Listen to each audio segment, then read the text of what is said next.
87,9 Interativa FM. A mais ouvida e ponto final. Muito bem, muito boa tarde. 2h33, Interativa FM 87,9. Essa rádio é um show. Estamos aqui para a glória do nome de Deus, aqui na Interativa FM. Jesus em primeiro lugar. Muito prazer em falar com vocês neste momento. Eu sou Marcelo Alves, o seu amigo de sempre aqui na Interativa FM. E você sabe que a Interativa FM tem um compromisso com a palavra de Deus, tem um compromisso com missões, porque fazemos parte do CAF Brasil, que é uma extensão do CAF África, este órgão missionário que tem o compromisso, como o nome já diz, de levar a palavra de Deus. Essa é a missão, levarmos o evangelho de Deus aos que não conhecem a Deus, né? Nós temos que levar o evangelho, pregar em tempo e fora de tempo, não é? E hoje nós temos uma presença ilustre.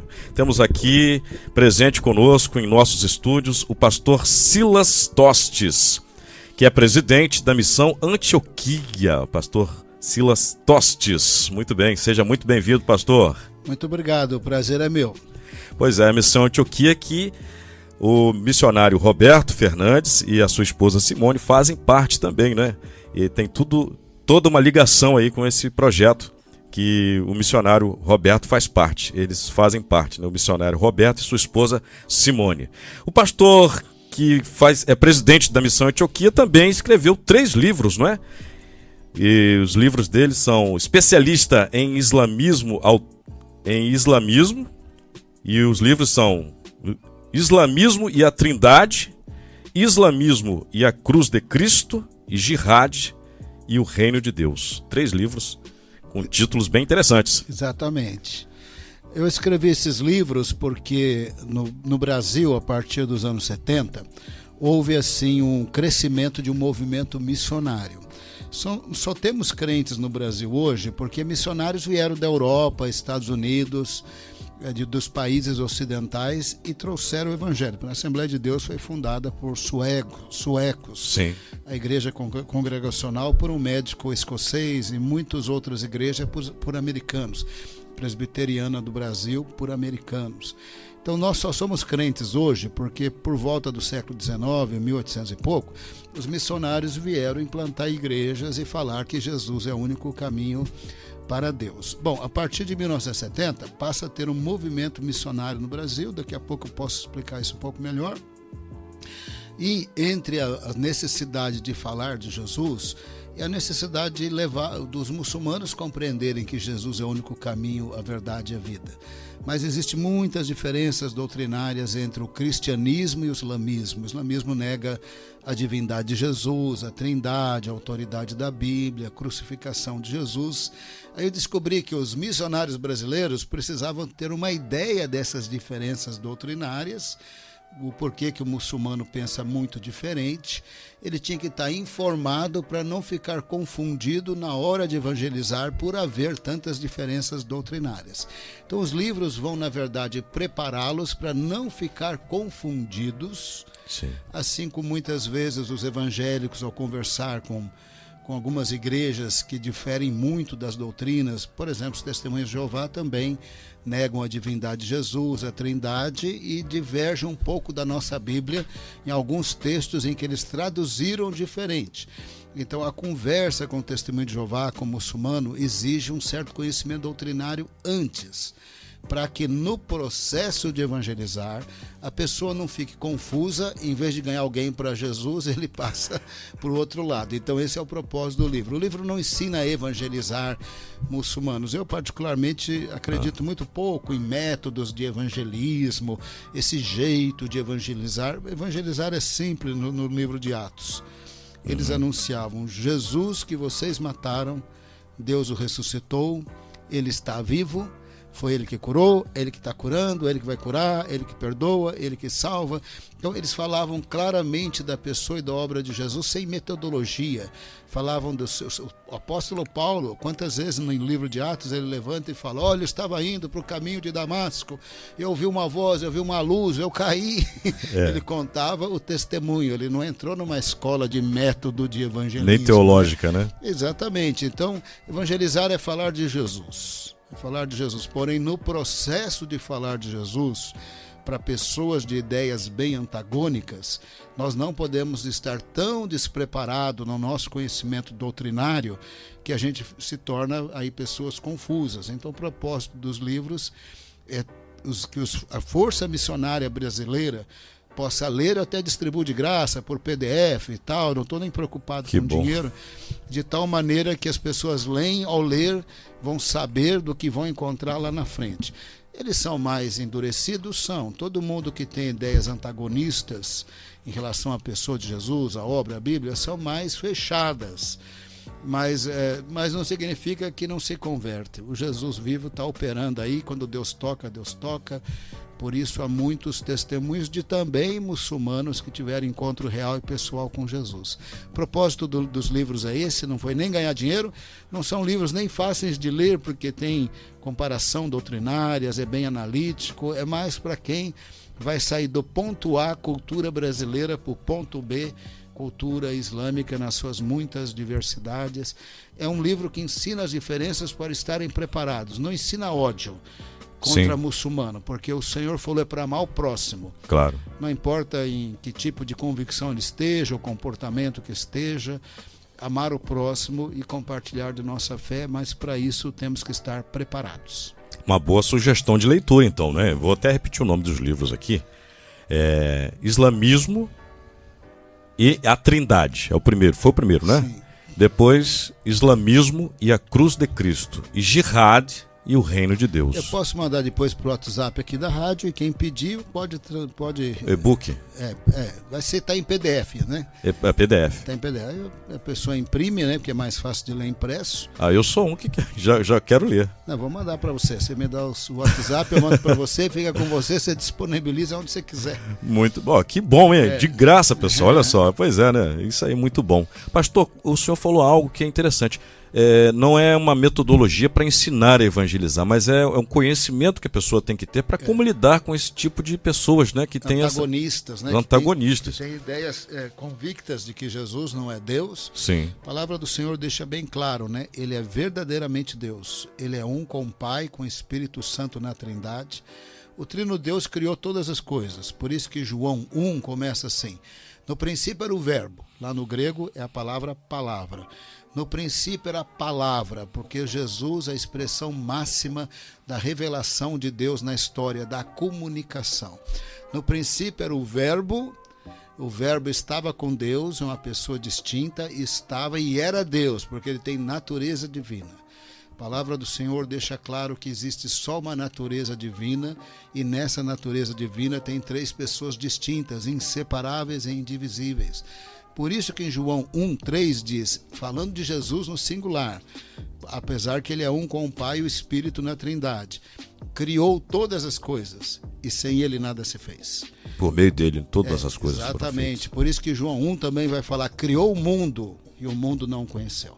A Bíblia deixa claro que Jesus é verdadeiramente Deus, tornou-se verdadeiramente homem, gerado em Maria pelo Espírito Santo, num milagre de concepção, sem pecado, nascendo em Belém, como disse Miqueias, para ser o imaculado Cordeiro de Deus que tira o pecado do mundo. Então ele é verdadeiramente Deus, verdadeiramente homem, imaculado, e morreu pelos nossos pecados. Isaías disse, 53:5, que ele foi crucificado, transpassado, ou seja, perfurado pelas nossas transgressões, moído pelas nossas iniquidades. O castigo que nos traz a paz estava sobre ele, e pelas suas pisaduras fomos sarados. Então, isso que é Jesus, o Redentor, o Senhor, o Salvador. Nós temos que conhecê-lo de maneira pessoal e também bíblica, para, ao evangelizarmos pessoas com ideias antagonistas, contrárias às nossas, a pessoa que está evangelizando não fica confusa. Porém, estar informado não é igual a evangelizar. Para mim, evangelizar é muito simples. Não quero dizer que Deus não use métodos, tem esse método, aquele método, outro método. Para mim, evangelizar é falar do vivo Jesus que nos tocou e nos mudou. Pura e simplesmente. É isso mesmo. Você fala de Jesus e ora pelas pessoas, o resto Deus vai fazer. Não, e as pessoas que usam dessa metodologia, né, da simplicidade, elas têm um resultado também muito grande. Claro. Né? A maior parte das pessoas que se converteram ao ouvir os testemunhos, eles receberam Jesus porque alguém falou de Jesus, não foi de maneira muito complicada. Ninguém se preocupou com hermenêutica, com exegese, até porque não existia esse termo, né? Perfeito, como é que Pedro conhece Jesus? André chega para ele e fala, achamos o Messias. E deve ter falado muito mais, porque o texto é resumido, mas Pedro se importa então em conhecer Jesus, e o próprio texto em João 1 diz que André foi levá-lo para encontrar com Jesus. O texto é bem resumido, mas a impressão que dá que não teve tempo de ninguém falar nada. O texto diz assim, olhando ele para Pedro, ou para Simão, disse, você é Simão, filho de Jonas, a partir de hoje vou te chamar de Pedro. Parece que o fato de Jesus já ter falado, eu sei quem você é, eu já sei o seu nome, foi suficiente para Pedro se converter ali e passar a seguir Jesus. Então, evangelizar foi simplesmente falar de Jesus, levar Simão para conhecer Jesus. Ele teve uma experiência com Jesus, tudo indica que Jesus já revelou o nome dele e disse que ia chamá-lo por um outro nome. Foi suficiente, foi tocado, creu em Jesus e passou a andar com ele. Alguns até argumentam que Simão, Pedro, né, e André, que era irmão dele, né, teriam sido discípulos de João Batista, né? Mas de qualquer forma... André e João, em 1 João, fica bem claro que eles são discípulos de João Batista.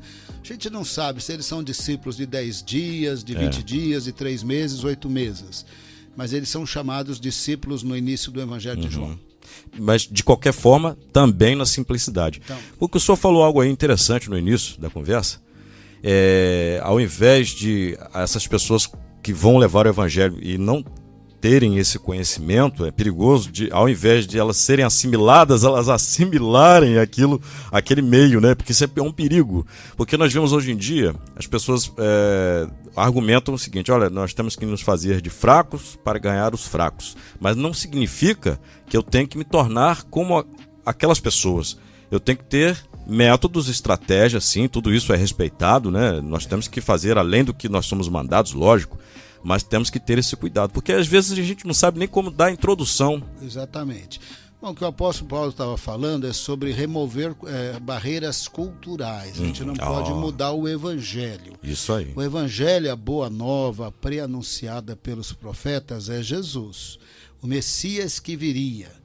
O verdadeiramente homem, o verdadeiramente Deus, imaculado, que morreria por nós. Ele é a boa nova em carne e osso e morreu por nós ali na cruz, né? Então, evangelizar é falar dele. Evidentemente que depois surgiram heresias a partir do século II, negando ou a divindade de Jesus, ou a humanidade de Jesus, ou a sua morte na cruz. E essas heresias desenvolveram os seus argumentos, que para quem não tem conhecimento, ele fica um pouco confuso. Então, o propósito dos livros aí foi ensinar as doutrinas com o devido embasamento bíblico, teológico, doutrinário, histórico, quando for o caso, para que as pessoas estejam bem informadas. Mas não é esse estudo que faz da pessoa evangelista. Ele tem que estar informado, preparado, mas evangelizar é falar de Jesus.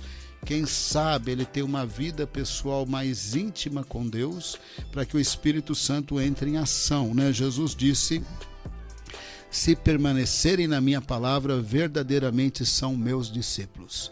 E conhecereis a verdade os libertará. Ou seja, ser discípulo não é só ser membro da igreja, não é só falar que é cristão. Tem que ser atuante. Porque no Brasil todo mundo fala que é cristão. Ou ele porque é evangélico, porque é católico, ele é cristão.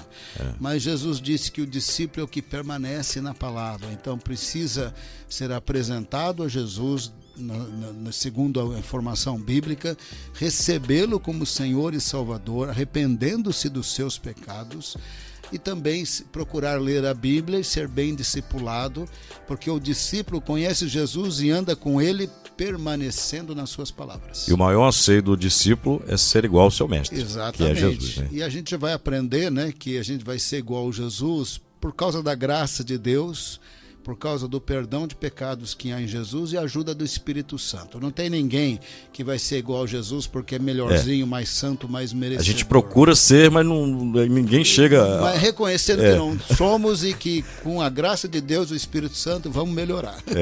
E o apóstolo Paulo diz, né? Sede meus imitadores, como eu sou de Cristo. Mas ninguém vai chegar à perfeição de Cristo, isso é impossível. Só quando realmente estivermos no mundo por vir, né? Exatamente. E pela primeira vez, vou fazer aqui uma ligação agora, hein? Pela primeira vez, onde os cristãos foram chamados, onde usou-se os termos Antioquia, né? Que é o nome da missão, né? Exatamente. A missão Antioquia. A missão Antioquia foi chamada missão Antioquia exatamente porque é de lá que a gente lê em Atos 13 que eles estavam orando e jejuando e o Espírito Santo falou: separa Paulo e Barnabé para a obra que eu os tenho chamado. Então aquela ali é uma igreja do Novo Testamento agora enviando o missionário. E o papel da missão Antioquia como agência missionária não é substituir a igreja. Quem envia os missionários são as igrejas. Ali tem os dízimos e as ofertas. Na agência missionária não tem os dízimos e as ofertas. Não somos igreja, não queremos ser igreja. Nós da missão Antioquia pertencemos às igrejas do Brasil. Eu sou de uma comunidade, o Beto e Simone são de outra igreja lá em São Paulo. Quer dizer, nós temos nossas igrejas locais. Que quando estamos no Brasil, visitamos, congregamos. Quando estamos no campo missionário, não. Quem envia o missionário são as igrejas e os seus amigos, seus familiares, pessoas que têm visão missionária que, através de ofertas, vão manter o missionário lá. O que a agência faz? Mobilizamos, treinamos, temos curso de preparo missionário, que a primeira fase, a fase 1 é online.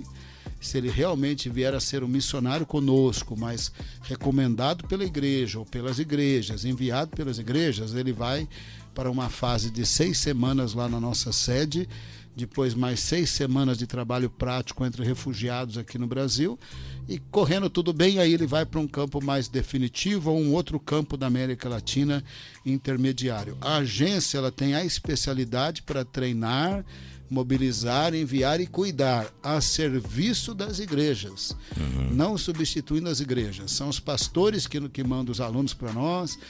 É uma igreja ou várias igrejas juntas que decidem que tal pessoa de fato tem um chamado e vai trabalhar em tal lugar.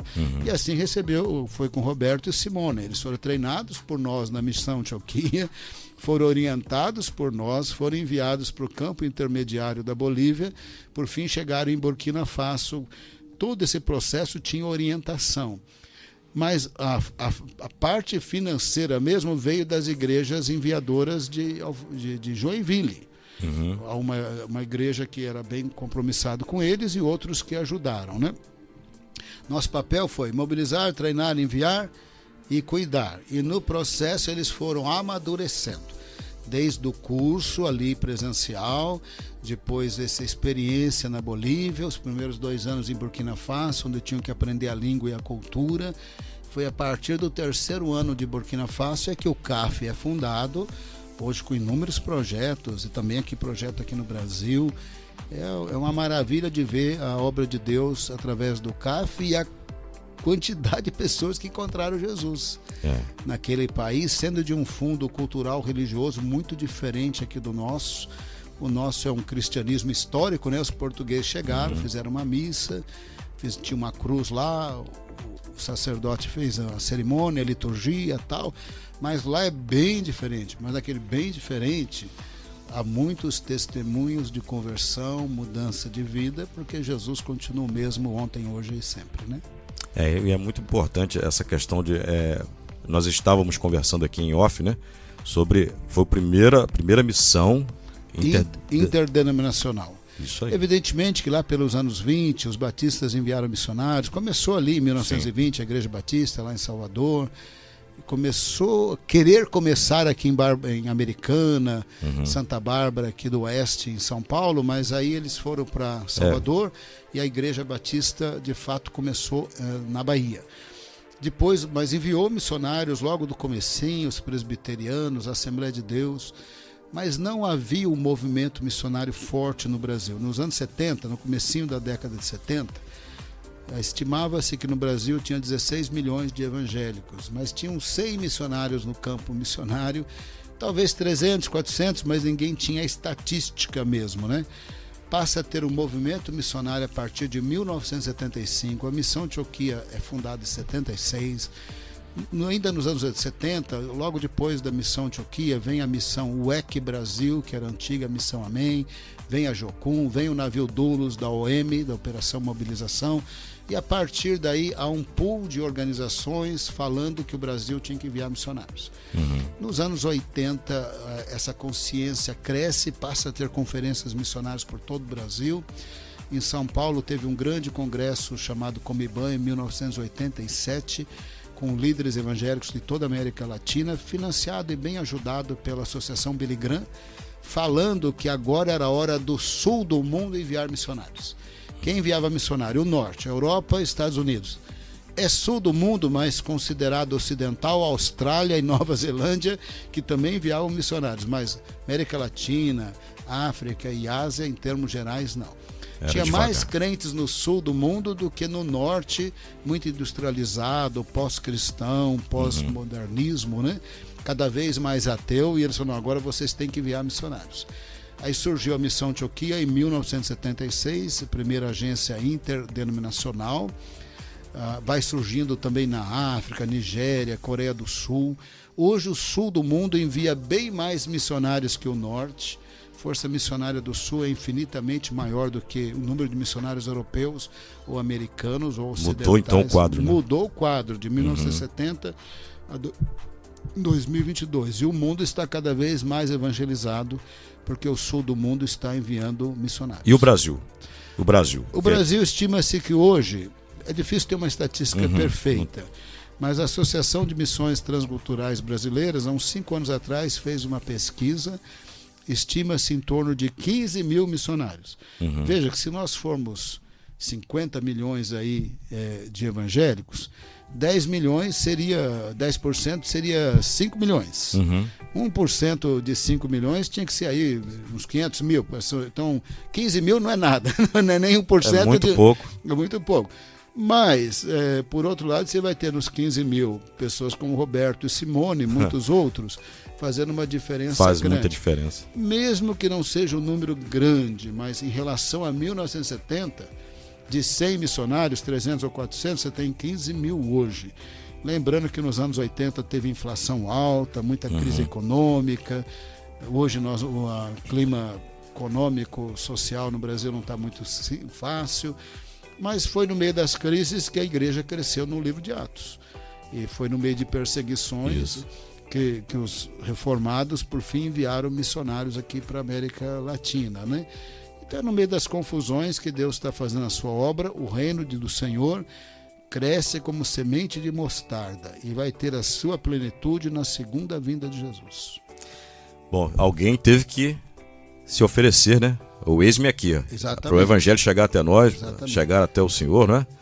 E aí a gente quer saber como que foi a sua conversão, pastor Silas. A minha conversão é bem interessante. Encontro com Jesus. Recentemente eu parei para pensar um pouco, que a gente crente tem mania de reclamar e tem mania de falar, Deus não está respondendo minha oração. Mas outro dia eu parei e falei, peraí, eu quero lembrar quantas vezes Deus respondeu minha oração, mas respondeu muitas vezes. É verdade. Primeira oração que eu fiz na vida, eu vou contar agora fatos históricos. Eu não estou dizendo que eles estão corretos, mas eles são os fatos como eles aconteceram.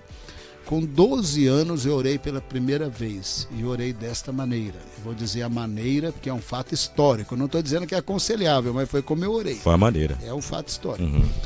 Eu tinha ciência do céu e inferno, porque vim do norte de São Paulo, muito católico. Frequentava uma igreja evangélica possivelmente mais morta do que viva. Não lembro de ter entendido muito do evangelho, mas eu tinha uma consciência que tinha céu e inferno. Então, com 12 anos, eu orei. Falei, Senhor, eu quero ir para o céu. Sei que o Senhor é todo poderoso. Estou contando que o Senhor vai me ajudar. E na minha oração, eu presumi a hipótese dele não ajudar. Eu presumi na minha cabeça e continuei a oração assim. Caso o Senhor não me ajude, quando chega a hora de mandar para o inferno, o Senhor pode mandar. E considerando que o Senhor é poderoso, acho que eu não vou conseguir nem falar nada. Mas lá no meu coração, o Senhor saberá e eu saberei que o Senhor não ouviu minha oração. Eu quero ir para o céu e estou esperando que o Senhor vai me ajudar. Essa oração Deus respondeu.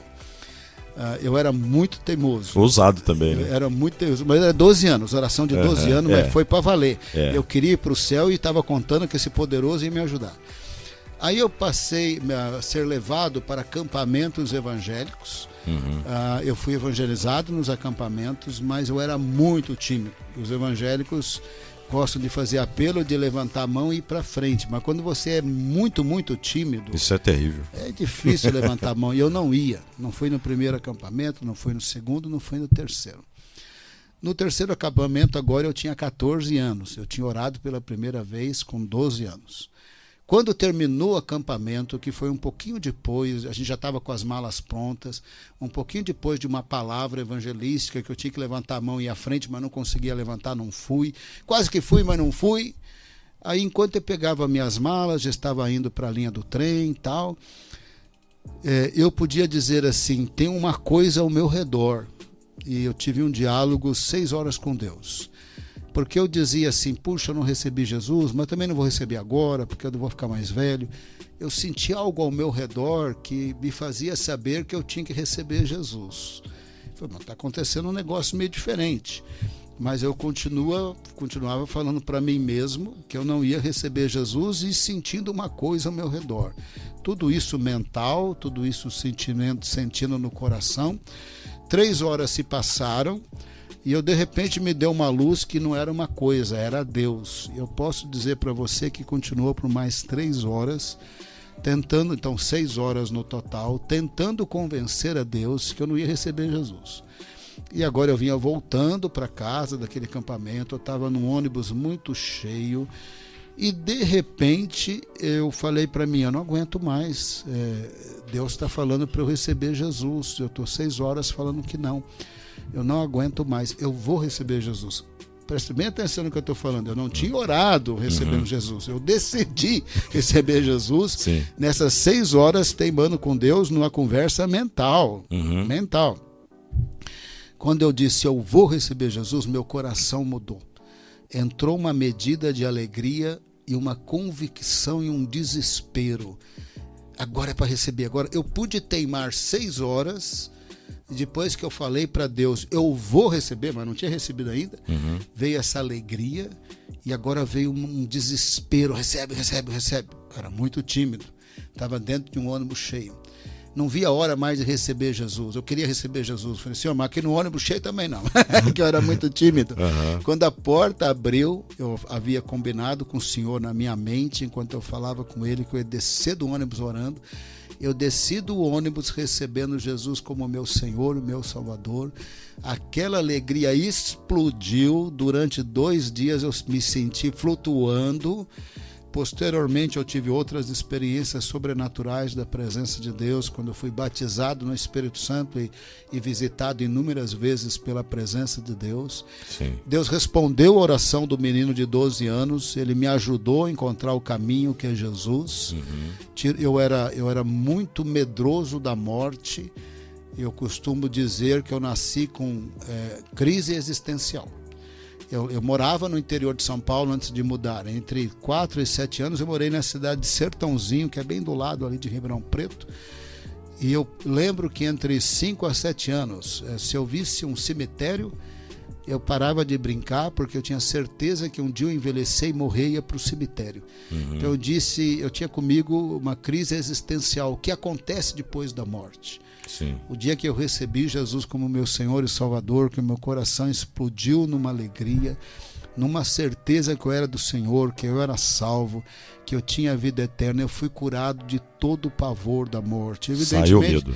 Evidentemente que eu não quero morrer nem agora e nem amanhã, porque você casa, você tem filhos, agora eu tenho 4 netos, eu preciso apoiar a família. Ninguém quer morrer, né? A verdade é essa. Eu preciso apoiar a família, mas medo da morte eu não tenho mais. Medo não tem mais. Se eu tiver que morrer, eu vou morrer, mas medo da morte eu não tenho. Eu tenho certeza da vida eterna. Jesus disse, eu sou a ressurreição e a vida. Quem crê em mim, ainda que morra, viverá. E ele falou para o ladrão da cruz, hoje mesmo estarás comigo no paraíso. Quem crê em Jesus tem vida eterna. Tem vida. Então, eu não sou crente, eu não sou pastor, porque eu planejei ser pastor. Na verdade, eu planejei que Deus me levasse para o céu e que Ele me ajudasse. Essa foi a primeira oração que eu fiz na vida, e Ele não me deixou. Durante de 12 a 14 anos eu fui evangelizado várias vezes, mas a timidez impedia de eu levantar a mão. Eu fui receber Jesus na rua de casa, e explodindo alegria e mais alegria no meu coração. E daí para frente eu nunca mais fui o mesmo. A minha conversão foi tão sobrenatural que eu sabia que eu jamais ia esquecer daquele dia. Agora tinha 14 anos, eu tenho 62, bota aí, sei lá, 50 anos de convertido daqui a pouco, não é? E muito aí, tempo de convertido. Eu não esqueci, porque de tão sobrenatural. Essa foi a primeira oração que Deus respondeu. Ele respondeu outras, e tem muitas outras que Ele não respondeu, que Deus sabe por que Ele não respondeu, mas essas muito principais da vida, o Senhor respondeu às minhas orações. Eu sou crente não é porque eu sou melhor, é porque o Espírito Santo me convenceu que há perdão de pecados no sacrifício de Jesus por nós na cruz. Eu pedi perdão dos meus pecados, o recebendo como meu Senhor e Salvador, por isso eu sou filho de Deus. Mas isso é para o mundo todo. A Bíblia diz que Deus amou o mundo de tal maneira que enviou o seu Filho unigênito para todo aquele que nele crê não pereça, mas tenha a vida eterna. Foi assim que eu me encontrei com Jesus, e é assim que a vida só faz sentido, falando de Jesus, treinando e enviando missionários, porque tudo vai passar. A nossa vida, a Bíblia diz que esse corpo aqui ele vai para o cemitério, mas quando a 7ª trombeta tocar, isso que foi semeado em corrupção, em fraqueza, esse corpo que recebemos do primeiro Adão, nós vamos receber de Jesus, chamado no ensino do apóstolo Paulo do segundo Adão, um corpo celestial. Quando a 7ª trombeta tocar, os mortos em Cristo ressuscitarão primeiro, e os que estiverem aqui na terra, num piscar de olhos, serão arrebatados, transformados, encontrarão com o Senhor nos ares, e aí sim nós teremos um corpo que não envelhece, não fica doente, numa realidade com Deus, sem tristeza e sem dor, sem injustiça, sem mentira, que o reino de Deus aí chegou na sua plenitude. Tudo isso por causa do amor de Deus e sua graça em Cristo Jesus. Bom, tendo eu me convertido assim, e andado com o Senhor, e tendo sido conduzido pelo Espírito Santo para uma boa igreja evangélica, eu li muitos livros, participei de uma conferência missionária, fui levado, conheci a Missão Antioquia, estou envolvido com esse ministério desde 1983. Temos algumas perguntas aqui, né? Eu acho que uma o senhor já até respondeu. A primeira pergunta é: quanto tem a Missão Antioquia? O senhor já falou que tem em torno de 47 anos. 47, né? Eu sou de 74, o senhor falou na década de 70, não é isso? Eu fiz 48 anos terça-feira.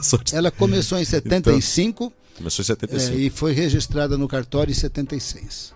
Olha aí, pois é. Tem quase a sua idade. Quase a minha idade.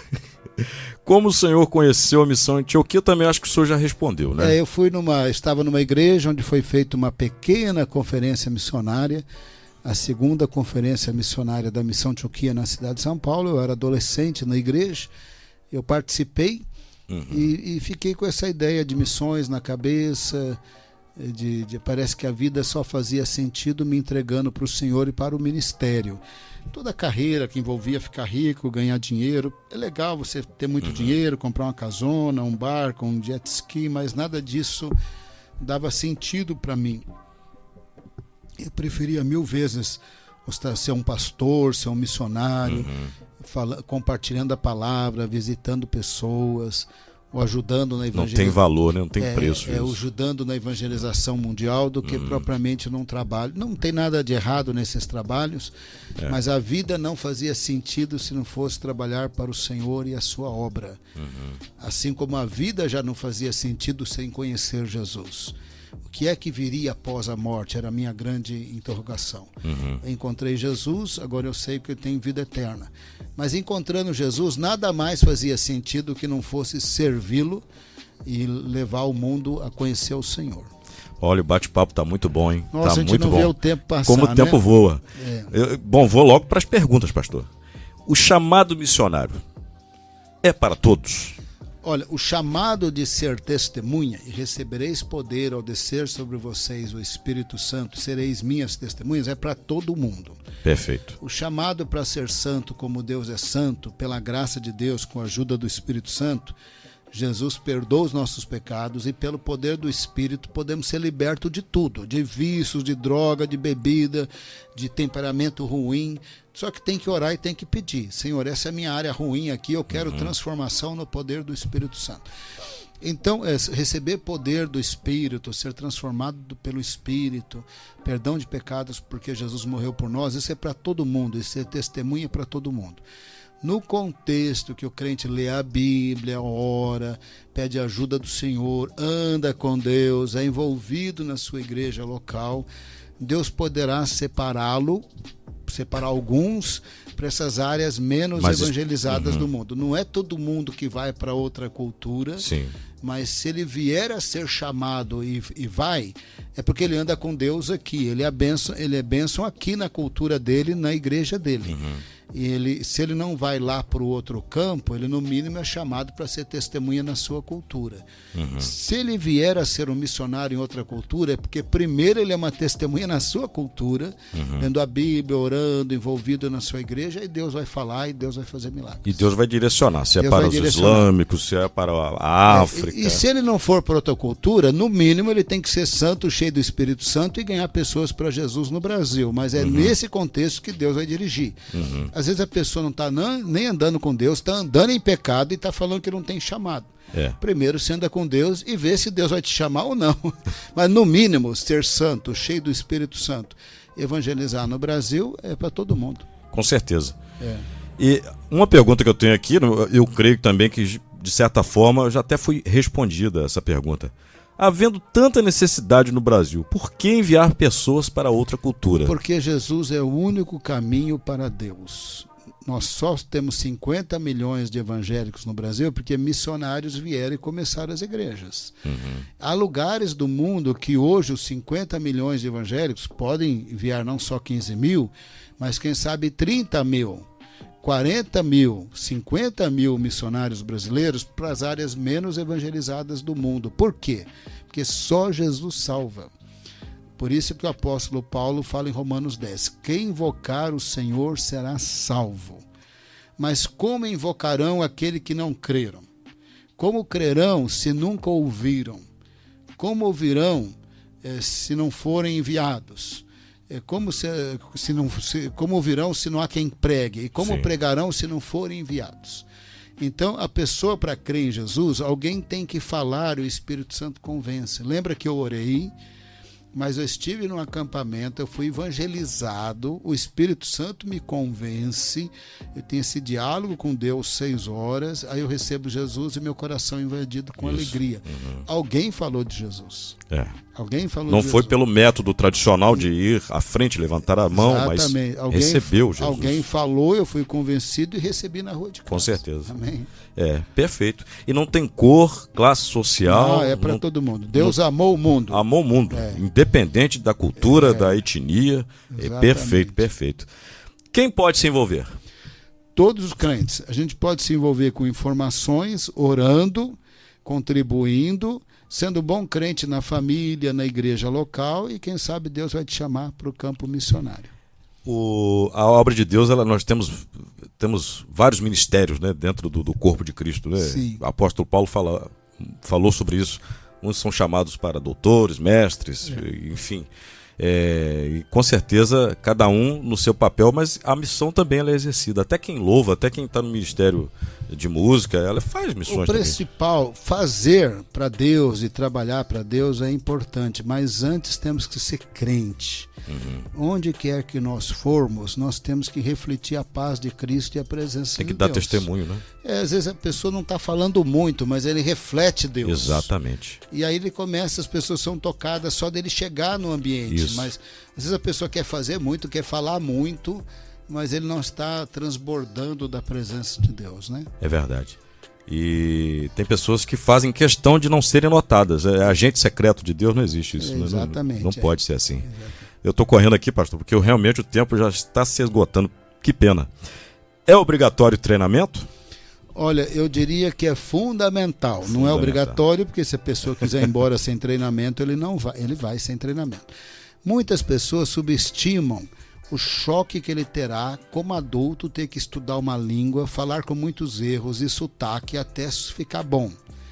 Mas a saudade do país, mas o fato é que lá ele não tem um status, aqui ele era pastor, líder, lá ele não é nada, ele inclusive fala a língua muito errada. Muitas vezes não tem o conforto que tinha no seu país de origem. Então ele precisa ser preparado para ele saber exatamente o preço que ele vai pagar, claro. Que vai bem aí uns 2 anos antes dele estar culturalmente mais adaptado, falando a língua razoavelmente bem para começar o ministério. E ele ainda vai melhorar essa língua com 3º, 4º, 5º ano. Alguns têm facilidade de até eliminar o sotaque, outros não. Mas o importante é saber bem, falar bem e viver o evangelho lá para dar fruto lá. Mas às vezes demora uns 3 anos para se não tiver o treinamento. Tem gente que entra em depressão e volta. Nós vemos aqui o Covid, que as pessoas fizeram isolamento social, que precisava fazer, mas alguns tiveram depressão dentro de casa. E o Covid só tinha durado 6 meses, 8 meses, 1 ano, e tinha gente com depressão, com síndrome de pânico. Então, ao mudar para o campo missionário, com todas as mudanças, ele terá muitas lutas e nós preparamos para ele saber o que vem lá e nós acompanhamos para ele passar a fase inicial, que é a língua, a cultura. Possivelmente com 1 ano e meio, 2, em muitos lugares do mundo, ele já começará o ministério e vai melhorando cada vez mais, mas aquele primeiro ano é terrível. Quem não tem o treinamento costuma voltar e custou dinheiro, aí a igreja desanima em enviar novamente. Quer dizer que tem que ter um preparo, tem que conhecer a cultura do país, tem que se adaptar à cultura do país, né? A realidade desse país que ele vai agora fazer missões. Tem que ter um preparo espiritual e psicológico, né? Exatamente, um preparo pré-campo e um acompanhamento também. Ainda bem agora com a tecnologia, você pode conversar com o missionário uma vez por mês, sim, melhorou muito. Seus conflitos, nós temos os conselheiros que vão os acompanhando até eles firmarem e darem frutos. Hoje já é possível aquilo que era só ficção, né? Da videochamada, hoje já é uma realidade. E o Covid maximizou o uso da tecnologia, né? É verdade. Pastor, maior prazer recebê-lo aqui. Prazer é meu. Muito bom, que conversa agradável. Falar do reino de Deus é muito bom. E da necessidade de pregarmos o evangelho, de cumprirmos esse mandado, né? Essa ordem. Exatamente. A grande comissão, né? Exatamente. Pastor, considerações finais e os contatos para quem quiser conhecer mais. Quem quiser saber mais da Missão Antioquia, o site é missãoantioquia.com.br, mas procura a Missão Antioquia também no Instagram, Missão Antioquia, e Escola Ministerial Antioquia. Viagem de férias nós divulgamos lá, cursos à distância, EAD, nós divulgamos lá, curso presencial nós divulgamos lá. E entre em contato e o pessoal vai fazendo os esclarecimentos. Muito bom, muito bom. Tem que voltar aqui para poder a gente conversar mais. Uma hora dessa, né? 1 hora é pouco, hein? Com essas praias bonitas aqui, eu vou me mudar para cá. Aqui é muito bom, né? Aqui é considerado Caribe brasileiro, né? Amém. Muito bom. Pastor, mais uma vez, muito obrigado. Deus abençoe a sua vida. Amém. E Deus abençoe de nada, viu? Deus abençoe. Amém. Pois é, acabamos de conversar aí com o pastor Silas Tostes, presidente da Missão Antioquia. Que maravilha, que bênção. Hoje, excepcionalmente, não tivemos o Top 10, mas tivemos esse bate-papo maravilhoso com o pastor Silas Tostes, presidente da Missão Antioquia. Agora a gente segue com a nossa programação, a programação da Interativa FM. Onde quer que você esteja, que Deus abençoe a sua vida, que Deus abençoe o seu ministério. Agora a gente ouve um louvor e a gente segue aí. Interativa FM 87,9. Essa rádio é um show.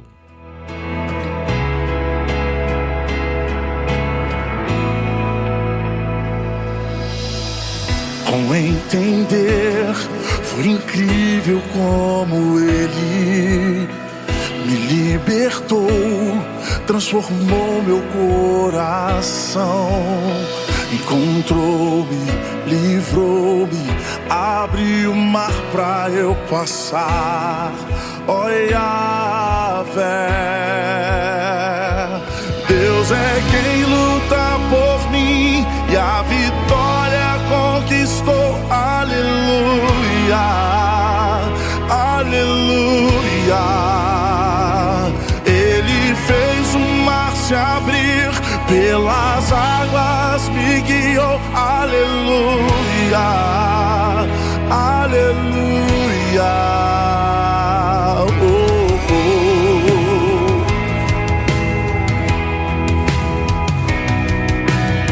Sua nuvem é o sinal que está comigo. Seu fogo na escuridão me guia. Encontrou-me, livrou-me, abriu o mar pra eu passar. Ó Yahvé, Deus é quem luta por mim e a vitória conquistou. Aleluia, aleluia. Ele fez o me guiou. Aleluia, aleluia. Deus é quem luta por mim e a vida conquistou. Aleluia, aleluia. Ele fez o mar se abrir, pelas águas me guiou. Aleluia, aleluia.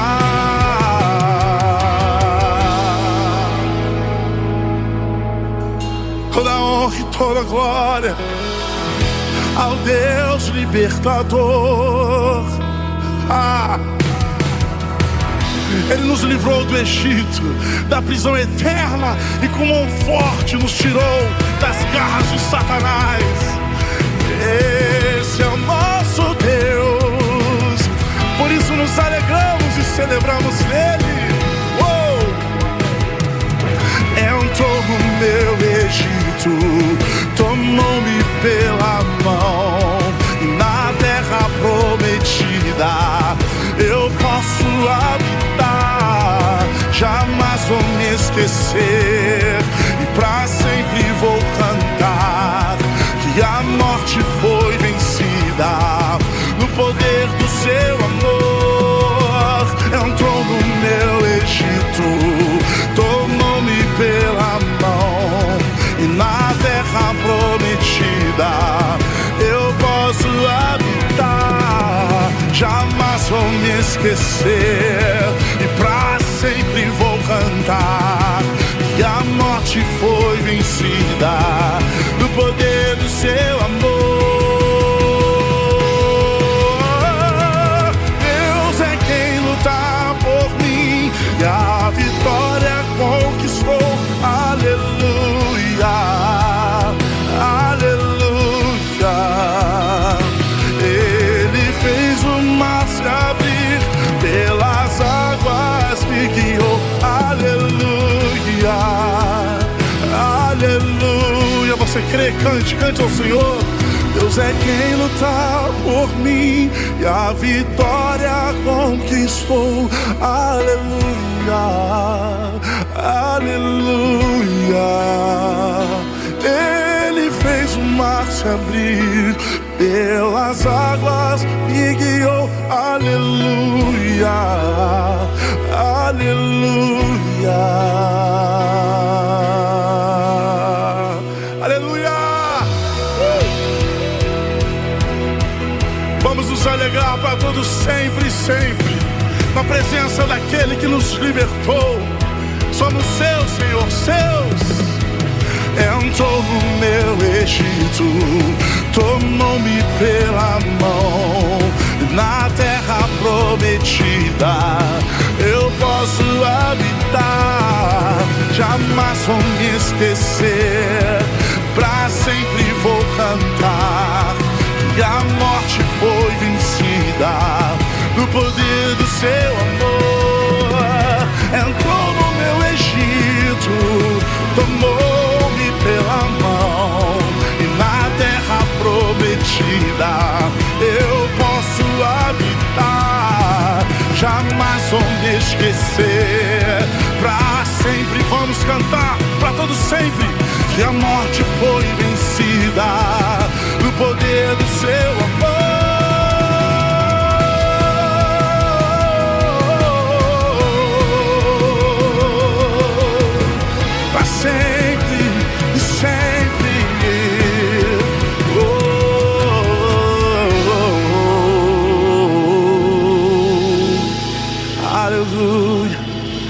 Aleluia. Oh.